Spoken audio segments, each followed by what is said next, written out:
Baik, ini kita sudah bersama dengan Bapak Ferdinando H. Ganinduto, BBA. Beliau adalah anggota DPR RI terpilih di periode 2024-2029 dan nanti akan menceritakan bagaimana perjalanan politiknya dan karir bisnisnya selama ini sehingga bisa nanti menjadi bahan menjadi jalan untuk memperbaiki ekonomi lokal di Jawa Tengah. Apa kabar, Mas? Baik, alhamdulillah sehat. Nando, baik. Mas Nando, saya agak tertarik ini dengan profiling Mas Nando karena selama ini terkenal di dunia usaha, di dunia bisnis, tapi kemudian memutuskan untuk terjun ke dunia politik. Nah, ini kan memang fenomenanya banyak sekarang. Pengusaha-pengusaha kita, profesional kita yang masuk ke dunia politik ini menjadi satu hal yang positif, tapi juga mungkin dunia politik kan terkenal keras gitu ya, terkenal dengan biaya besarnya juga. Nah, apa yang mendorong dan membuat Mas Nando ini memutuskan untuk masuk ke dunia politik dan menjadi calon anggota DPR RI? Baik, jadi gini Mas Nadi, saya mau tarik sedikit cerita mengenai perjalanan hidup saya, karena memang politik ini sesuatu yang ternyata tidak gampang untuk masuk politik. Jadi dulu ceritanya pada saat saya kuliah itu saya memang kuliah SMA sempat di Australia. Tapi pada saat 97, kerusuhan 97 itu saya baru lulus dan saya lagi di Jakarta. Saya lagi di Jakarta. Tuh ya, demo-demo 97. Saya ikut-ikutan itu. Jadi saya pikir, wah ini kayak saya merasa saya mahasiswa juga, ya kan? Saya mahasiswa juga, saya datang ke sana. Oh ternyata seperti ini gitu kan, ternyata seperti ini. Terus saya tahu bahwa pada saat itu 97, kerusuhan 97 itu bahwa mahasiswa bisa menggerakkan politik Indonesia gitu. Wah saya tertarik di situ. Saya pikir, wah ini sesuatu yang menarik untuk saya untuk masuk ke politik. Nah, saya menarik sekali. Tapi pada saat itu saya pikir, wah saya belum kuliah, saya belum lulus. Saya bapak ini saya nggak bisa kayak gitu. Jadi akhirnya saya kuliah dulu. Terus saya melanjutkan kuliah saya di Amerika. Dan kebetulan pada saat saya di Amerika itu saya tertarik karena saya emang suka disiplin, Mas. Saya suka disiplin, saya suka militer. Jadi saya sempat sekolah di militer di Amerika 2 tahun. Nah, saya suka militer. Disitulah saya mendapatkan sebuah kedisiplinan militer yang sangat ketat, sangat disiplin, sangat teratur, yang membuat saya menjadi pribadi yang lebih baik pada saat itu. Saya 2 tahun sekolah di militer itu. Nah, pada saat sekolah di militer 2 tahun, terus saya melanjutkan S1 saya di New York pada saat itu. Nah, pada saat di New York itu dulu sebelum lulus, Mas, itu ada satu program magang, internship namanya. Jadi sebelum lulus itu, 6 bulan sebelum lulus itu kita diwajibkan untuk magang.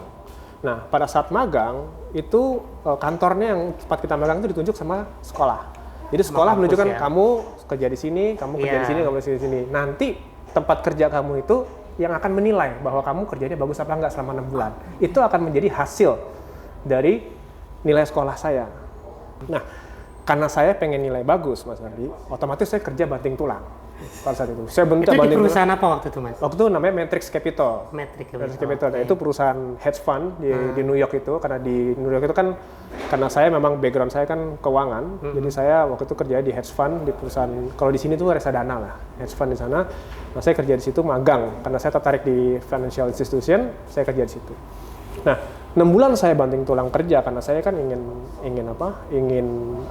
mendapatkan nilai bagus pada saat itu. Akhirnya saya banting tulang. Alhamdulillah 6 bulan saya kerja selesai, saya mendapatkan nilai alhamdulillah salah satu yang terbaik. Wow. Dan bukan hanya itu, Mas. Jadi pada saat itu saya mendapatkan, karena saya banting tulang, perusahaan itu yang saya magang itu memberikan saya pekerjaan. Iya, udah Nado, kamu nggak usah pulang ke Indonesia. Kamu kerjanya bagus, kamu kerja aja sama perusahaan saya, nanti visanya kami yang ngurusin, kamu saya gaji. Itu orang Indonesia di tengah-tengah orang Amerika. Betul, perusahaan Amerika. Nah, saya pikir wah ini luar biasa sekali gitu kan. Saya belum lulus, pada saat itu kan masih belum lulus kan. Saya udah dapat pekerjaan. Saya waktu itu saya pikir boleh juga nih saya cari uang kan pada saat itu.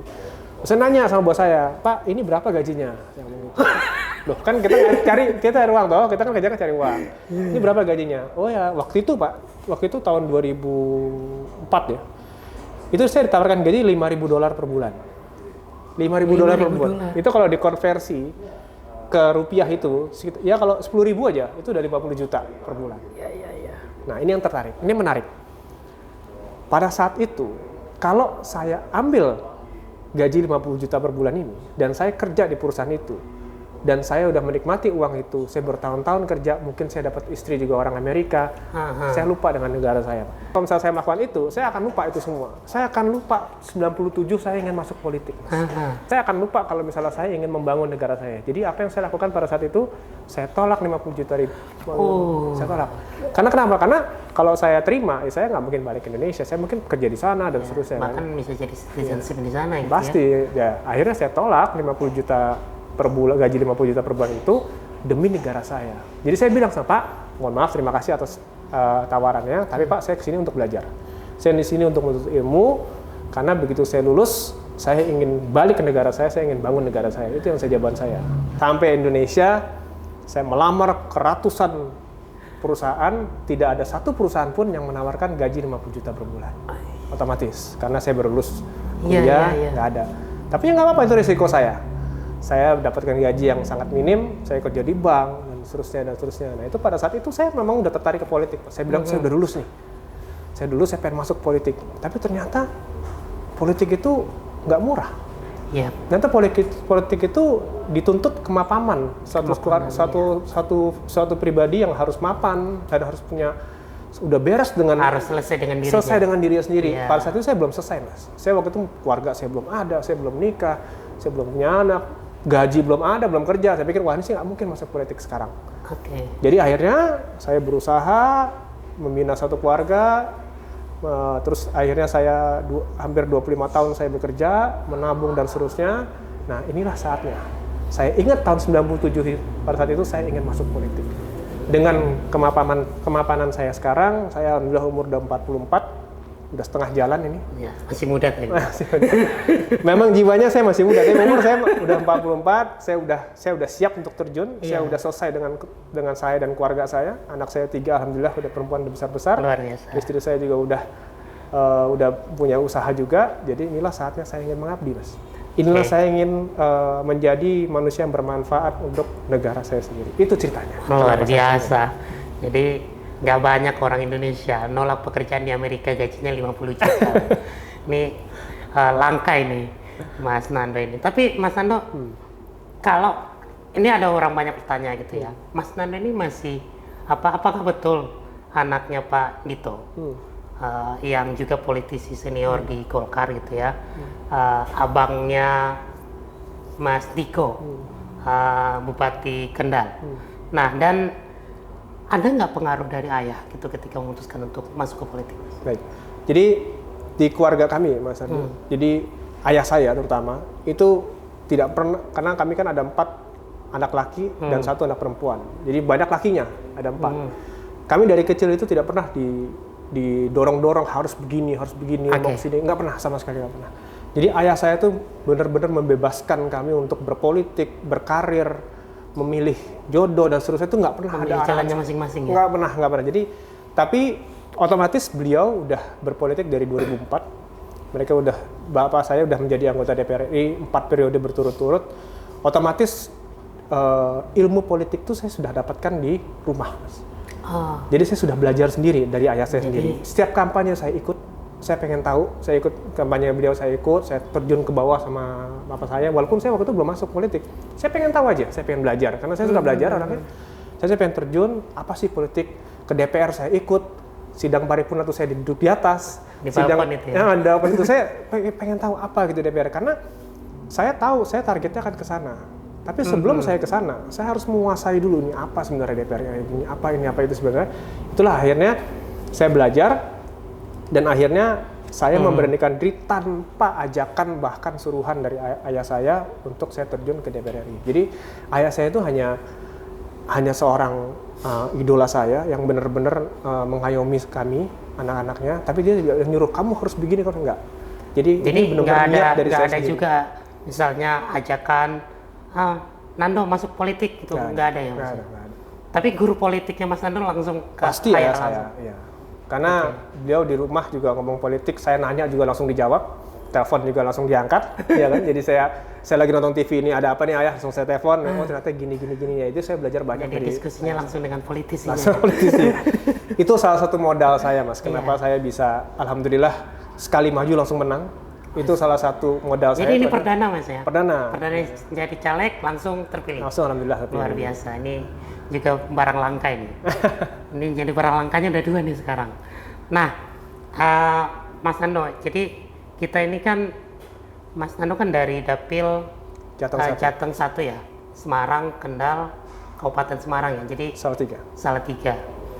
Di daerah itu kan sebenarnya tentu ada banyak tantangan-tantangan ekonomi yang mungkin sudah Mas Nando pelajari sejak memutuskan maju di Dapil Jawa Tengah 1 itu. Nah, kira-kira dalam riset yang sudah Mas Nando lakukan, gimana strategi untuk kemudian bisa membangkitkan ekonomi lokal, terutama di dapilnya Mas Nando itu, dengan tadi pengalaman panjang di dunia profesional itu Mas Nando? Jadi memang sebelum saya memberikan efek ekonomi pada saat saya terpilih sebagai anggota DPR RI, itu saya udah 4 tahun saya bangun bisnis di sana sebenarnya. Jadi saya udah punya bisnis di sana. Sudah punya bisnis. Nah, itulah yang membuat akhirnya kenapa saya majunya ke dapil situ. Karena saya berawal dari saya membuat bisnis dulu di sana. Berarti sudah ada basis sebelumnya. Udah, saya punya perkebunan, saya menanam melon, saya di situ ada saya punya greenhouse di situ, saya bisnis di situ karena di situ permintaan melon sangat tinggi sekali, di sana bagus, ketinggian ininya juga bagus, airnya juga bagus, listrik juga ada, jadi saya bikin melon. Nah, disitulah saya mulai berkomunikasi dengan warga Kendal, saya punya rumah di situ, saya tinggal di situ. Jadi ini bukan pertama kali saya dalam kampanye itu datang ke Kendal, itu bukan pertama kali. Memang udah 4 tahun saya di sana, saya udah bangun itu. Jadi itulah saya udah sering komunikasi sama orang-orang di Kendal, saya udah tahu masalahnya apa, dan saya udah bangun bisnis bahkan di sana. Gitu. Jadi itulah yang membuat saya akhirnya, yaudah dapil sinilah yang saya ingin bantu. Gitu. Oke, tahan dulu ceritanya Mas Nando, nanti kita lanjutkan ke segmen berikutnya. Teman-teman tetap stay, kita mau mendengarkan juga bagaimana perjalanan politik dan kampanyenya Mas Nando nanti di segmen berikutnya.